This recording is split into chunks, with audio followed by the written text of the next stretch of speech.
It's March 4th here in Seoul, and I'm condemns. We begin with these stories making the headlines at this hour, starting with TSMC's investment in the U.S. Chip giant Taiwan semiconductor manufacturing company says it'll spend $100 billion to build chip manufacturing facilities in the U.S.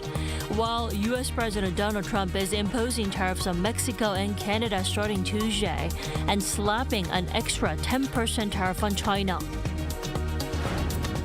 And China kicks off its biggest political meeting of the year this week, known as the Two Sessions. Economic growth and trade will top the agenda as the country is bracing for more of Trump's reckless tariffs. South Korea's industrial production dropped 2.7% in the first month of 2025 from a month ago, the biggest drop in nearly 5 years due to a sharp decline in facility investment. Despite a deal that's given Canada and Mexico a 1-month grace period, the U.S. will go ahead with its tariff impositions starting Tuesday. Now, that's not all. An additional 10% tariff is also on the way for China. Our An Sung-jin starts us off. U.S. President Donald Trump has announced that the imposition of 25% tariffs on Canada and Mexico will go ahead as scheduled on March 4th. Likewise, tariffs on China will be doubled to 20% on March 4th. Trump again cited drug trafficking as a major reason for the import taxes. No room left for Mexico or for Canada. No, the tariffs, they're all set. Trump on his social media further announced that the U.S. will be levying tariffs on crop purchases as well, starting from April 2nd. Fruit, vegetable, and nut imports have been climbing, leading to an agriculture trade deficit in the U.S. As Trump continues to slap tariffs, the U.S. economy has been startled. U.S. stocks plunged on Monday with the Nasdaq dropping by around 3% and the Dow Jones losing nearly 2%. Pundits say as investment confidence has fallen following the tariff impositions, there are growing concerns for the U.S. market, especially regarding inflation.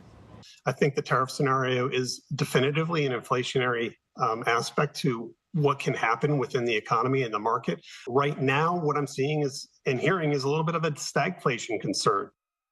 The tariffs are raising concerns that tit-for-tat levies could eventually lead to a global trade war.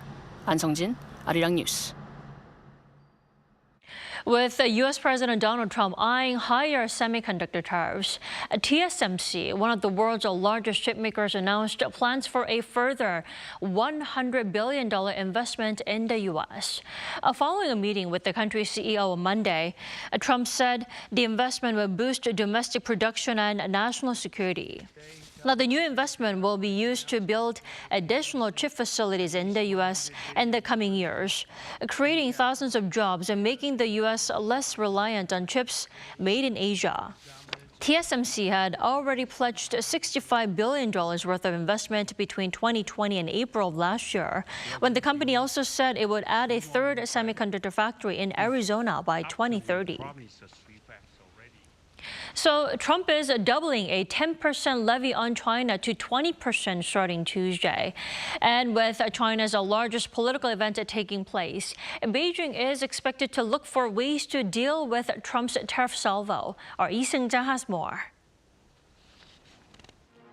On Tuesday, China begins its largest political event of the year with the annual plenary sessions of the National People's Congress and of the Chinese People's Political Consultative Conference, collectively known as the Two Sessions. Much of the discussion is expected to focus on countermeasures against Trump's tariff war. On top of the 10% tariff U.S. President Donald Trump initially imposed on China, another 10% tariff was added on top as the U.S. leader felt that not enough was being done to stop the flow of fentanyl into the United States. This brings the combined tariff to 20% on Chinese imports since the start of the Trump administration.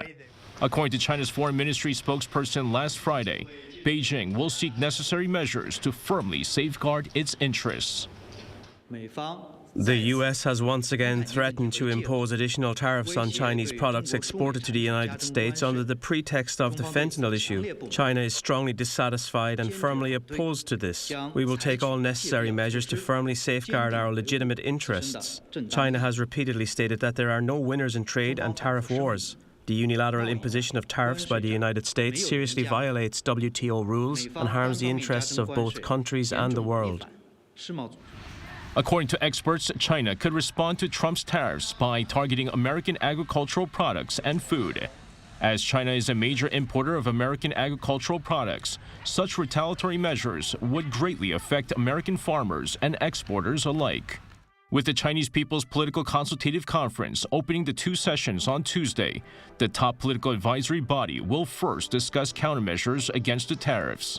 They're also set to discuss economic policies as the country sees an economic downturn. During the 2 sessions, an economic growth target of around 5% is expected to be announced, and a policy of replacing old consumer goods with new ones will be further expanded to increase domestic demand. A special national bond issuance is also expected to be used to stimulate the economy. Meanwhile, the National People's Congress on Wednesday is expected to present China's national administration direction. Lee Seung-jae, Arirang News. South Korea's economy faced a setback in January with production, consumption, and investment all falling for the first time in 2 months. Data from Statistics Korea on Tuesday showed that the overall industrial output saw an on-month decrease of 2.7%. This is largely due to a fall in the mining and manufacturing industry. Facility investment saw a large drop as well. An official from Statistics Korea attributed the drop to the base effects from relatively high growth the month before and fewer working days due to a long Lunar New Year holiday.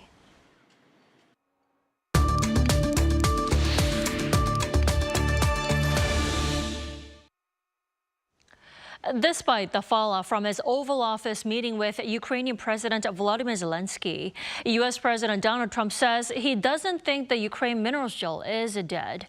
We turn to Dr. Ronald Suni for more this morning. Welcome. Happy to be here. Thanks for joining us. Let's recap on the summit that ended up being a bust-up. What went wrong here? A lot of things all at once. Everybody is surprised and still trying to figure it out. There are as many opinions as there are people thinking and talking about it. I would say that at one level, it was a personality clash between president and vice president on one side, who basically cornered the Ukrainian president. So you had 2 against 1, with one defending himself and his country in a foreign language in the Oval Office. Not a very even exchange. And I think it was a display of American arrogance and recklessness. But on the other hand, it was a serious display also of 2 opposing and even hostile views on how to end the Russo-Ukrainian war. On one side, you had Trump and Vance, who want the war to end immediately with a ceasefire under conditions stated by the U.S.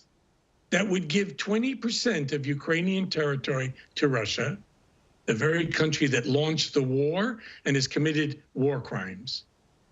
And as well, it meant that Ukraine could not enter NATO. Now, it's not simply, it seems to me, that the American president is expressing the desires of Putin, but in his conversations with Zelensky, he was saying what he heard in his conversations with Putin as conditions to end the war. On the other side of that debate, you had the Ukrainian president trying to define his terms, which were he would like to have a ceasefire eventually, but only when there were conditions, security guarantees, as it's put, that after the ceasefire, there would be efforts by the United States to back Ukraine. So this is a situation of what I would say cold, harsh realism. First, you have to understand, in the real situation, Ukraine has, I'm sad to say this, lost the war. That is the war that it wanted to win, which is to regain all of its territory and join the Western Alliance. But I want to also note that Putin also lost the war that he originally wanted to win, which was to take Kiev, the capital of Ukraine, depose Zelensky, put in a puppet government, and reduce Ukraine to a less than sovereign state that would be dependent on Russia. Well, neither really got ultimately what they want, and now we're in the area of compromise, concessions, and the United States dictating terms. This is really a missed opportunity to end the war on just terms. Well, surprisingly or not surprisingly, Zelensky is now saying a minerals deal with the U.S. is still ready to be signed, despite the public bust out with Trump. Now, is that because he thinks the war won't be over without the U.S. involvement in Trump?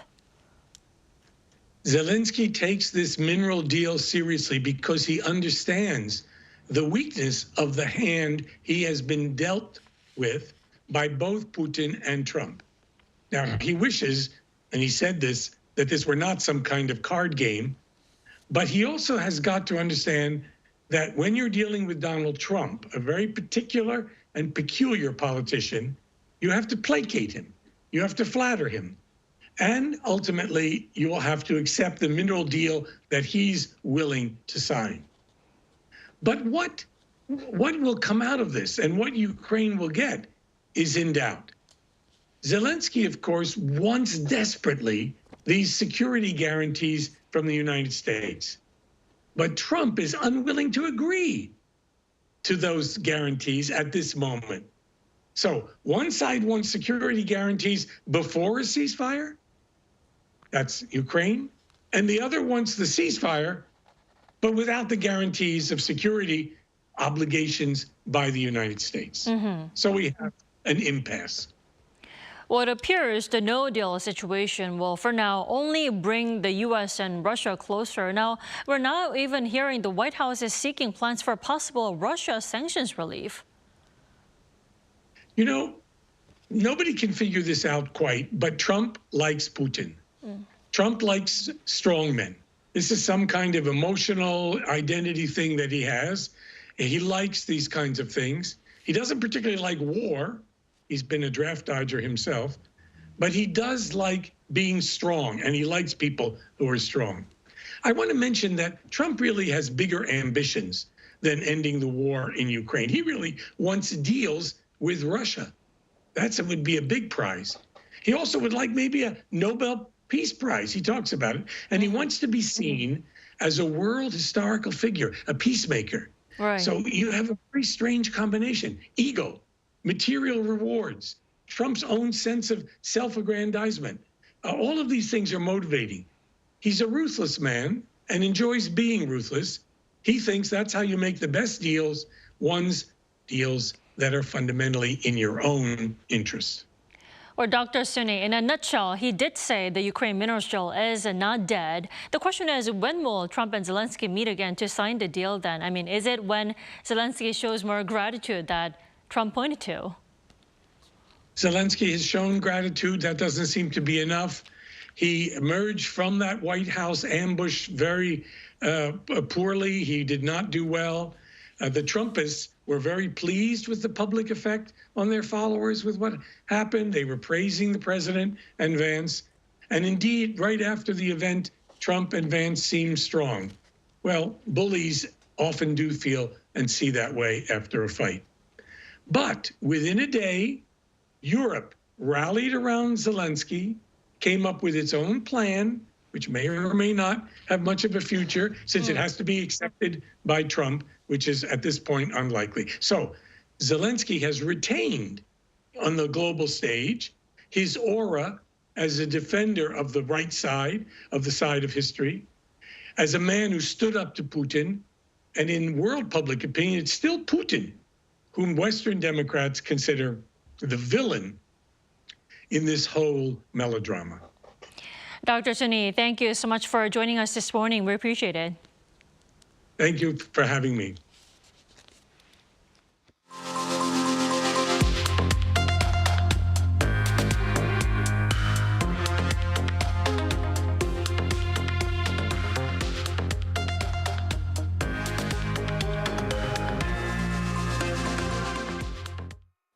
North Korea has issued fresh threats following the arrival of the U.S. aircraft carrier, the USS Carl Vinson in Busan over the weekend. Kim Yo-jong, the sister of Kim Jong-un, condemned the deployment and warned of stronger military action, saying Pyongyang would have no choice but to, quote, break records in strategic deterrence. South Korea's defense ministry dismissed Kim's remarks as an excuse to justify the regime's nuclear ambitions, warning that any provocation will be met with an overwhelming response.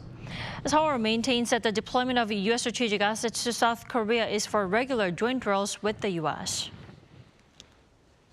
The chief of the UN's nuclear watchdog said Monday that there are signs that North Korea is continuing activities at uranium enrichment facilities in 2 locations. According to the International Atomic Energy Agency Director General Rafael Grossi, the uranium enrichment plants in Kangson and Yonbyong have been operating, which he called a clear breach of UN Security Council resolutions. Grossi added that there are also indications that the light water reactor at Yonbyong continues to operate. Now, the assessment comes as the North Korean leader Kim Jong-un was said to have toured a nuclear material production base and a nuclear weapons institute back in January. Now, over in Barcelona, the annual Mobile World Congress is in full swing. The 38th edition is all about AI and as well as its power that bridges all fields and industries. Our Lee Soo-jin is there. The world's largest and most influential mobile telecommunications event, the Mobile World Congress, is opening its doors once again. The 2025 edition of the MWC, held every year in Barcelona, kicks off on Monday local time. The theme for this year's 4-day event is Converge, Connect, Create, emphasizing the event's focus on uniting industry leaders to shape the future of technology. The more than 2,700 companies from over 200 countries set to attend are expected to draw a record 101,000 attendees. South Korea's big 3 telecom companies, SK Telecom, KT Corp, and LG U+, will all be participating, with LG U+ marking its first solo attendance at the event by unveiling AI security solutions. And SK Telecom will feature advanced AI data center technologies, while KT showcases how AI technologies can be integrated into daily life at its K Street Pavilion. Chinese mobile companies are also attracting attention, with Xiaomi unveiling its latest flagship, Xiaomi 15 Ultra, and Huawei, the world's first triple foldable smartphone. But it's not just the big names that are aiming to make a splash. At MWC, many cloud service providers and GPU-heavy companies, our core clients, are present. We've designed our new technology to seamlessly switch to local processing if an issue arises in the cloud, ensuring no disruptions. This technology further enhances the company's flagship product, Backend.ai, an AI platform software that maximizes GPU utilization for high-performance AI workloads. It's also the only software in Asia officially validated by NVIDIA to run efficiently on DGX systems or AI supercomputers. Yet another domestic startup making its MWC debut at the Daejeon Technopark Pavilion is showcasing how it is using AI to enhance brain tumor diagnosis. Our technology converts 2D MRI scans into 3D, which makes it easier for neurosurgeons to carry out precise and efficient diagnosis. He added that the company hopes to leverage MWC to expand into hospitals worldwide. With participants from tech giants to startups, this year's MWC promises new opportunities and industry collaboration for business growth and global partnerships. Lee Soo-jin, Arirang News. South Korea is home to many K-pop stars and artists. Now, the country is on the hunt to cultivate and foster conductors who will lead the field of classical music. Our Song Yu-jin tells us more.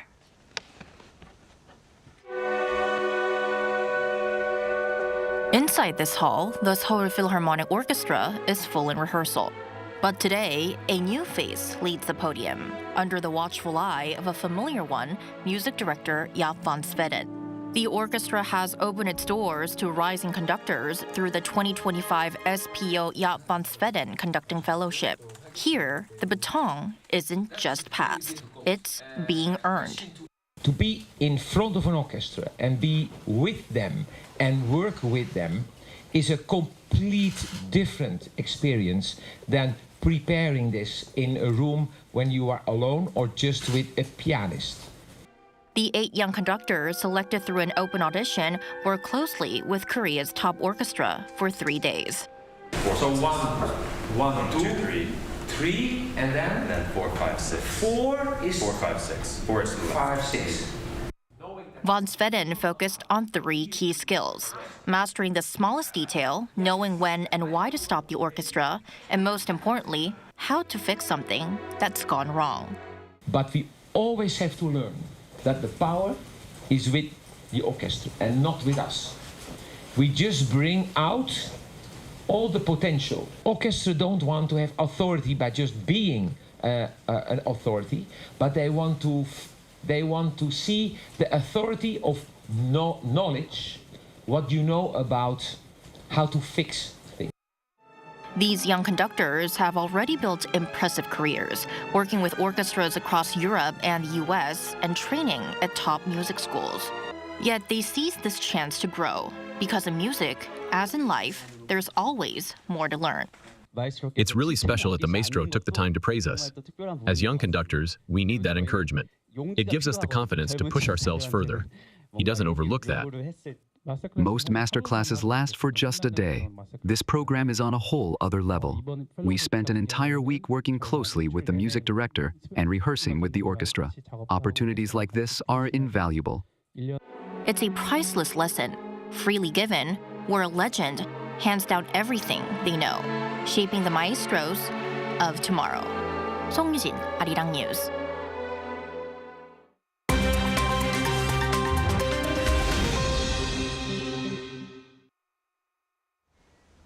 Good morning, I'm Yoon Se-young, and this is the World Now. At least 2 people were killed by Israeli drone fire in Rafah, and 3 others were injured in Khan Yunis on Monday local time. This comes amid growing fears of renewed conflict after the first phase of a ceasefire between Israel and Hamas came to an end over the weekend.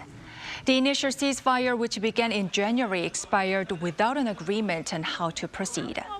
Hamas is demanding the immediate implementation of a second phase, calling for a full Israeli military withdrawal from Gaza. However, Israel has proposed a temporary extension of the ceasefire until April, contingent on further hostage and prisoner exchanges. After negotiations to extend the ceasefire broke down, Israel on Sunday imposed a total blockade on Gaza, cutting off all supplies, including food and fuel, to the enclave. At least 2 people were killed and 11 others were injured in the western German city of Mannheim on Monday local time when a car was driven into a crowd during a carnival celebration. Authorities have arrested the suspect, a 40-year-old German man who is now under investigation for 2 counts of murder and multiple counts of attempted murder.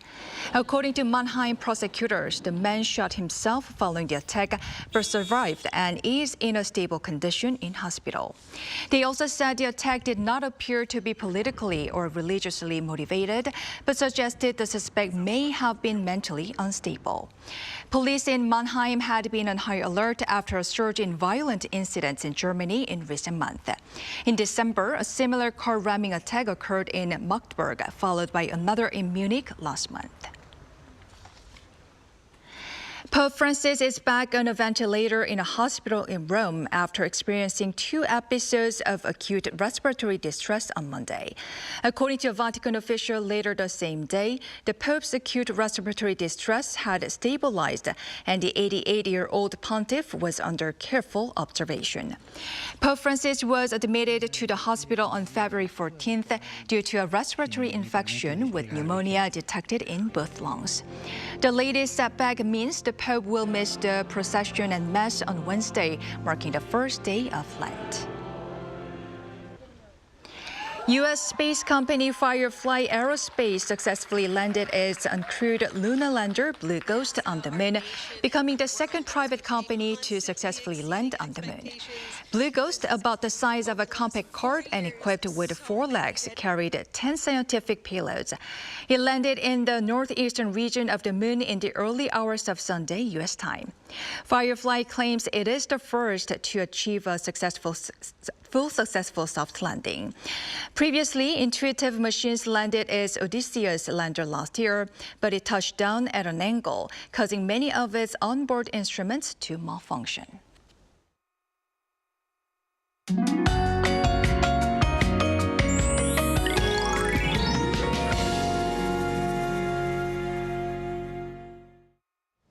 Just when we thought springtime was well underway, snow and chilly air bring back winter-like conditions. The wintry mix that started in southern provinces will gradually expand to the capital area in Gangwon-do province. Mountainous regions in Gangwon-do province could see up to 40 centimeters of snow through tomorrow.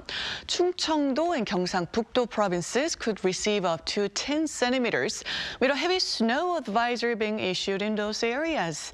Meanwhile, the capital could see 1 to 5 centimeters of snow. A strong wind advisory is in place for Jeju and the parts of the south and east coast. Wind chill will make it feel colder than the readings show. So please keep your winter jackets on. Seoul gets up to 4 degrees, a huge drop from the weekend's warmth. Daegu and Gyeongju will be topping out at 5 degrees. A chilly day ahead, but things will gradually warm up starting tomorrow with a beautiful and pleasant stretch of weather under sunnier skies. But there could be evening chaos tonight. Be extra careful out on the roads. That is all we have for this morning. Arirang News will be back at 5 p.m. Korea time. Thanks for watching.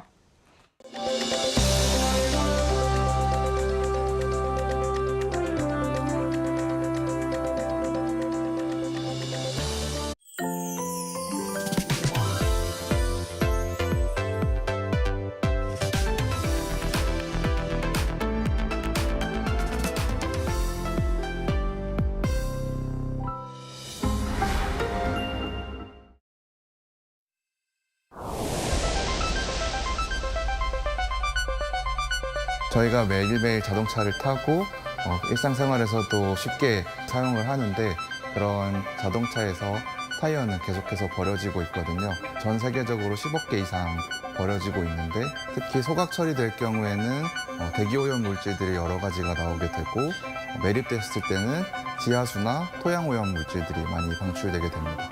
저희는 그런 타이어들을 어떻게 잘 처리할지 좀 고민을 했었습니다. 타이어가 가지고 있는 접지력이나 내마모성이 좀 우수하다고 생각을 했고요.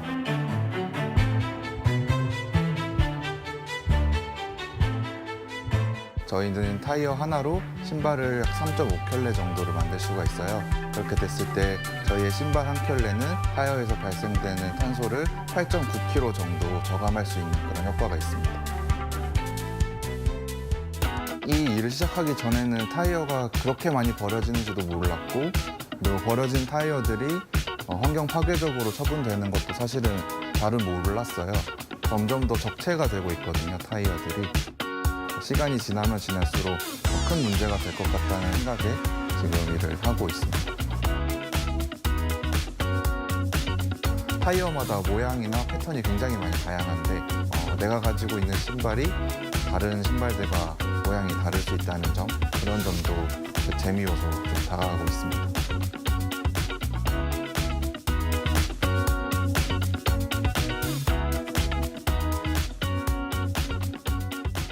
저희도 그런 계기를 보다 많은 분들께 하나 더 제공해 주고자 매일매일 신는 신발을 만들겠다고 한 것도 있어요. 조금 더 주변을 살펴보면은 나 스스로도 조금 더 환경 보호에 참여할 수 있는 일이나 물건들이 더 있지 않을까, 그렇게 찾아보시면 어떨까 싶습니다. 나는 다시 달릴 수 있게 만드는 그리너입니다.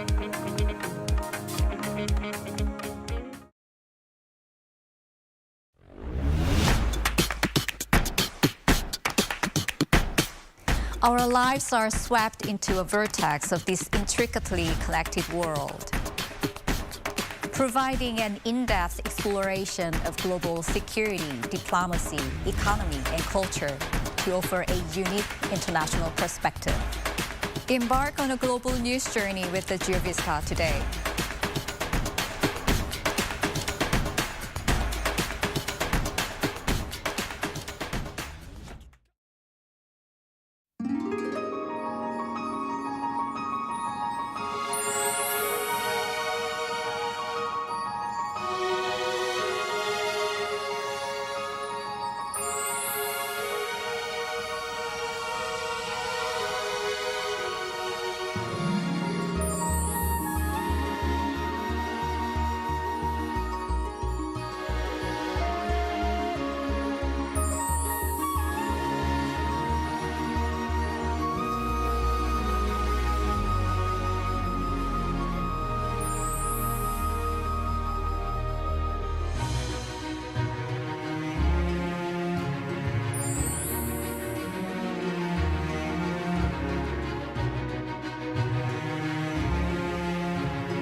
We're here to bring a new type of news show. New insight, new style, and new topics every day. We are News Generation. Bringing news just for you. It's Tuesday, March 4th here in Seoul. I'm Song Yujin, and this is News Generation. Joining us this Tuesday is Ki Kim. Happy Tuesday and happy March. Happy March and happy Tuesday. And we're pleased to welcome Niall Song back to the show. Welcome back. Thank you. It's good to be back. Great to have you back. Now, both are here to speak on behalf of those in their 20s and 30s. So Tuesday means we're going to begin with our keyword news. Our keyword for this Tuesday is the Oscars.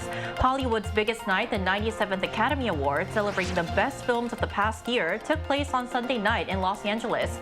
Now, this year's Oscar ceremony was hard to predict, with the top prizes at the Golden Globes, Screen Actors Guild Awards, Critics' Choice Awards, and BAFTAs all going to different films. But in the end, it was Anora that stole the show at the Oscars, taking home 5 trophies, including Best Picture, Best Director, and Best Actress. So today we're going to take the time to recap the 2025 Oscars. So I want to ask you, Niall, what stood out to you the most? Any big surprises? Yeah, I mean, one of my all-time favorite musicals were made into a film last year, Wicked. I don't know if you guys saw it. I saw it multiple times in theaters. And a really well-deserved Oscar win to Paul Tazwell, and it was for Best Costume Design, because I loved every aspect of the movie, but the costumes were just above and beyond. And it's historical too, because he is the first ever Black man to win an Oscar in this department, and beyond well-deserved. I loved that. Right, and I really loved the performance between the two main actresses of the film. Right? Yeah, Cynthia and Ariana did a great job on their number as well. It was definitely an amazing performance. What did you find interesting, Ki? Well, Wicked is obviously an amazing film, but my all-time favorite is always 007. You know, the spy all the time. And Lisa of Blackpink performed at the Oscar along with American rapper Doja Cat and the British singer Ray. And it was an amazing performance, and it was the first time ever for any K-pop artist to perform at the Oscar. And also there was a funny moment where Halle Berry actually kissed Adrian Brody, and this was because back about 22 years ago, when Adrien Brody first won Oscar at the age of 29 to get that male lead, he all of a sudden kissed Halle Berry on the stage just out of nowhere, and this was a payback for Halle Berry. And the funny thing was, Adrien Brody's girlfriend, Georgina Chapman, was right next to her, and she was just laughing at it. It was just a moment to remember for the Oscar 2025. Definitely. So a lot of scene stealers at this year's Oscars. And that was our keyword news for this Tuesday. So we're now going to move on to our main discussion of the day. Tuesday is when we dive into Korea's cultural scene and explore the latest trends in the industry. Take a look at the screen to find out more. When we talk about K-pop, one defining feature is the idol groups bringing catchy songs and electrifying performances to the stage. But recently, a new breed of artists has been stealing the spotlight. They're not real humans, but virtual artists. So despite being digital creations, these virtual idols are making a very real impact. In the past few years, we've seen several virtual K-pop groups debuting, carving out their space in an industry where dozens, sometimes even hundreds of groups debut every year. Now, but this buzz around virtual artists reached new heights recently, not only because of their success, but also because of a controversy. So to give you some details, a Korean comedian's comment about virtual idols sparked major backlash online recently. So for our viewers, could you tell us more? Yeah, so one comedian on a live radio show said she's not yet used to the virtual idols because she was saying that she did not know where to look or how to interact. Of course, this caused a controversy, especially amongst the fans, and the comedian apologized that she wasn't reading the trend right and she was ignorant, and she was even acknowledging for the fact that she was rude, but the fans are still mad at her. Definitely. But while the comments stirred great controversy, public opinion remains divided because some people are excited about this digital revolution, while others find it hard to accept virtual artists as real performers, resonating with the comments made by the comedian. So Niall, what are the main concerns that these people have? I mean, the people who are angry went as far as to say that this comedian should step down from her role as a DJ and host for this radio show. And others in support are saying it's a bit harsh. It's a fairly new concept and a technology, and many people feel distant and strange about interacting with virtual idols that take on human form but not quite entirely human. It's quite eerie, isn't it? But again, some are saying it wasn't very wise to openly criticize a new culture on air just because you're not used to it. Right, because she made this statement in a radio show that was live and a lot of people were watching. So the fact that this became a big controversy shows that there is no denying that virtual idols are a growing trend in both K-pop and the broader music industry. So to get some deeper insight after the break, we'll be speaking with an expert. Stay tuned.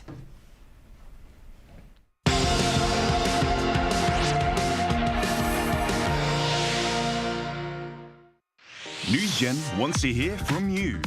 Go to YouTube and search our channel Arirang News. Click Community and leave a comment down below. Make a new type of news with us. So today we're going to welcome Lee Gyuk-tak, Professor of Global Affairs at George Mason University, Korea, to our show. Welcome, Professor Lee, to the show. Good morning. Good morning. Thank you for joining us. So, Professor, we're going to first break down the recent virtual idol debate that our panelists mentioned in detail. So why do you think there is such a divide between K-pop fans and the general public? First of all, the fact that these virtual idols are not real people, yet fans support them as if they were actually human beings, makes a kind of like this sense of unfamiliarity of the general public, I think.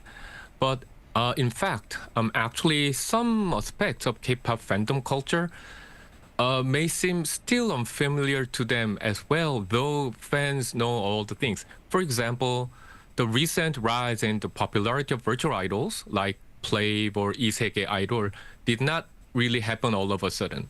Many local and even global K-pop fans were already aware of their existence and dedicated fandoms.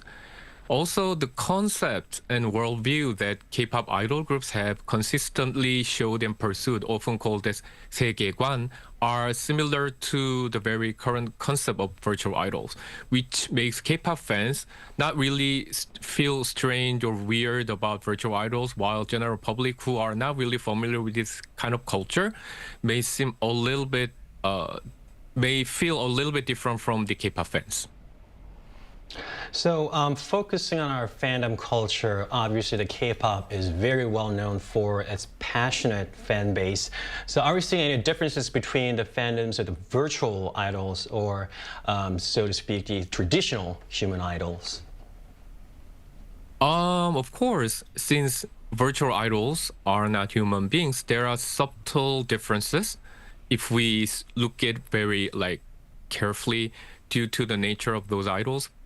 However, I need to tell that despite being virtual, the way their fandom support interacts with their stars, the virtual bands, or the fandom behaves it's not really different from other K-pop fandom, meaning that the way how they make certain kinds of relationship with their virtual idols is not significantly different from that of traditional K-pop fandom. There will be several reasons for this, but I think the most important thing is that fandoms of virtual idols actually perceive them as real, meaning that they do not consider it as unreal or virtual. In other words, their love and support for these virtual idols are entirely genuine and sincere. Professor, do you think the virtual artists will continue to grow in popularity, and could they become the big wave in the next K-pop generation? The popularity of virtual idols, as we can see these days, will continue to grow, at least for now, at least for some. But whether they will become the next big thing or next big wave in K-pop remains to be seen. We need to see what will happen, because just like I mentioned earlier, despite being virtual, the way these idols operate and how their fandoms engage with them, it's not fundamentally different from traditional K-pop bands and their fandoms, meaning that they're not totally different. So the way how they are making their acts and the way how their fandoms are making their communication cannot be considered as the whole new thing. One thing I would like to add here is that the recent popular virtual idols such as Play are not entirely AI generated figures. There are some such as SM Entertainment Naivis, which is totally made by all those artificial intelligence. But these days, popular virtual idols are actually characters brought to life through real human beings' movements and voices, meaning that it is actually made by the talent or characteristics of real individuals. So the fans really love their virtual idol as well as the people behind them. So it may be difficult to say that they are 100% real virtual idols in the strictest sense. Rather, they are still the very K-pop idols who are showing their performance and singings in a very great way.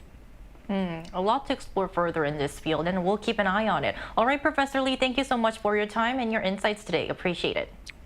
Thank you. Thank you. So, time to take a look at what our viewers think. We also asked them what they think about virtual idols. Are they the future of K-pop, or are they just a passing trend? And we're going to take a look at what 3 of them had to say. Our first comment for this Tuesday is by Sunshine Desert IV73. I'm not a musician, but isn't music about interpretation, emotion, and interaction? What about the experience of live performances? I think I see where the debate comes from. Idrasol99 says, personally, I can't separate virtual idols from the real musicians behind them. I do do respect the human artists creating the music, but I can't see the virtual characters as true musicians. In that sense, I lean more toward the opposing side of the debate. Lima Dreams 22 says, I see both sides of the debate, but virtual musicians create a new market segment and offer unique creative opportunities.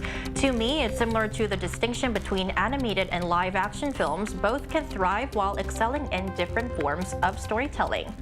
Thank you for chiming in to our show. And the fact that this controversy once again made headlines shows that virtual idols are no longer just a niche topic. They're breaking into the mainstream, as our guest mentioned. So I want to ask you, are they doing well actually in terms of album sales, streaming numbers, or performances? Well, I can't say it's just like the human idols. Not all of them are doing well, but some figures are doing extremely well. For example, Play, the virtual boy band, is probably the most successful virtual idol of all. Their tickets are all sold out. They were very first virtual idol to be #1 in mainstream music show on TV. Sold more than 1 million discs when they first released their album, and they are pretty much a record breaker. Their most recent mini album called Dash, which was released about a month ago on February 3rd, wrote a history. The album debuted at number 195 on the Billboard Global 200 charts, making the very first song by a virtual idol group to appear on the Billboard Global charts. So that was amazing. So very attention-grabbing achievements. But beyond the numbers, we're seeing more entertainment companies jump on the bandwagon, investing in and debuting virtual idol groups. So Niall, could you walk us through some notable examples and tell us how the technology behind them is also evolving? Right, so SM Entertainment, one of the leaders of K-pop, the Giants, they debuted the virtual artist Navis. You guys might have heard it. Navis calling. This year, 4-member girl group IAEA and 7-member boy group Skins are set to debut as well. And back in 1998, when the concept of the whole virtual idols first appeared, there were a lot of technical limitations, but nowadays when a person wears the equipment and a virtual character appears on the screen, the words and the movement are basically the same as a real-life person, an ordinary person. So I think it's definitely a growing trend, and globally as well. It's not just in Korea. There's virtual influencers that have so many fans. For example, in China, there's an influencer called IAEA, and she reached 40,000 followers on the first day that she opened her account, and 3 million views on the first post that she did. And there's other ones like HoloLive English. This is from Japan. And then Neurosama, you guys can look this up online, but it looks very Japanese, but it's actually from the UK. It's British. And yeah, there's lots of interactive virtual influencers, and it's definitely becoming huge. We are indeed seeing a rise in virtual figures. And I think that this leads to my next question. What do you think makes these virtual artists so appealing? Is it their concept, technology, or something else?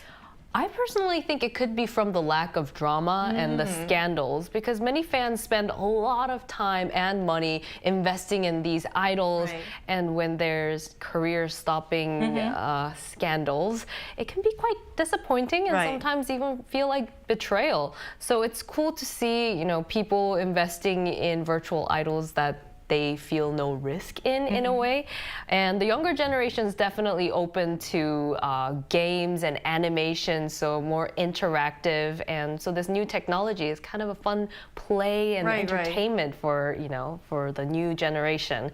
And since they're not real people, the worldview and the concept that they can have is endless. So imagination is just free for all. Everybody can go wherever they want to. I think that's great. Right, because you can explore fresh, unique concepts, basically limitless, and you don't have to worry about supporting your favorite artists because they will not be entangled in dramas or scandals. Anything else you'd like to add, Ki? There's just different sort of attractiveness. For example, when you're playing game, a lot of people like to dress up your character in the game or on the social media. But in case of Play, their fandoms go beyond Generation Z. People in their 30s and 40s who have power to buy stuff are also falling in love with them. Many fans find it interesting when they see some technical errors and how they actually fix it. Sometimes they just kick it, you know? And fans find both virtual characters and a real person behind interesting, attractive, and charming. The members of Play were very active in communicating with their fans, having 2 hours of live talks with their fans twice a week, just like any other idols. And I've done a bit more research behind. Plaves Agency had a rough time at the beginning because they were actually a tech-based company, and they didn't really know anything about music production. So they were letting all the musicality, music elements of the group to the members to actually take care of them.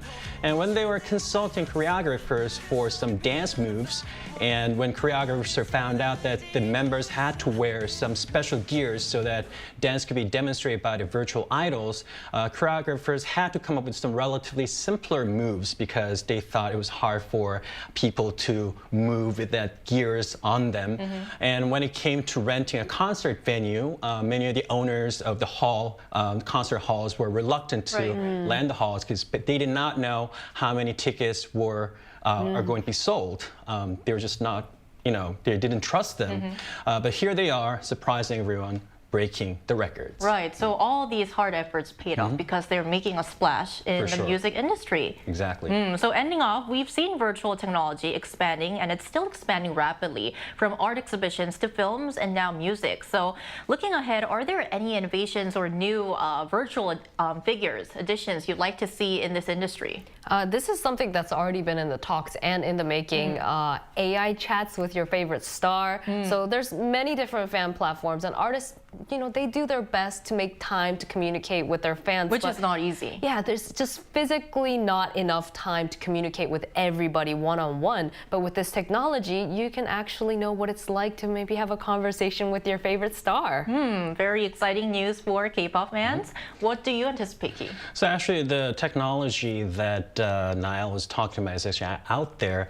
I've been the brand representative and advisor for this English teaching education company, and they actually came up with an AI-generated John Park, the singer. Wow. So there's actually chat teaching application based on ChatGPT, and John Park, with his sweet voice, he answers to every question. And he teaches you English, so he talks about naengmyeon, then he would answer, and would go on and on and on about how he loves his naengmyeon, right? So it's actually out there. And then also, as I recall, I remember the very first singer, back then we call it cyber singer, Adam. So he was a sensational figure back then. It was 30 years ago, and I guess this whole concept is not very new, but then the technology has evolved. And I think another thing that's very important is SM Entertainment has put a lot of efforts in it. I remember when aespa came out, they created this whole concept of the environment called Gwangyang. So another important thing is not just about the character, but also the environment and the new concept of places where all the fans and the character can engage in. So that's another platform where the fans and the actual character can engage, and that's also another important places to be. Right, so definitely bringing the K-pop industry to a whole new level, and we'll keep an eye on what kind of real-world impact these virtual idols and artists will make in the future. And that's all we have for News Generation this Tuesday, but we will be back tomorrow at 10:30 a.m. Korea time. Special thanks to Ki Kim. Thank you. Thank you, and Niall Song. No problem. Thank you, and to our viewers, thank you for starting your Tuesday with us, and we'll be waiting for you tomorrow morning here at the same time. We are News Generation.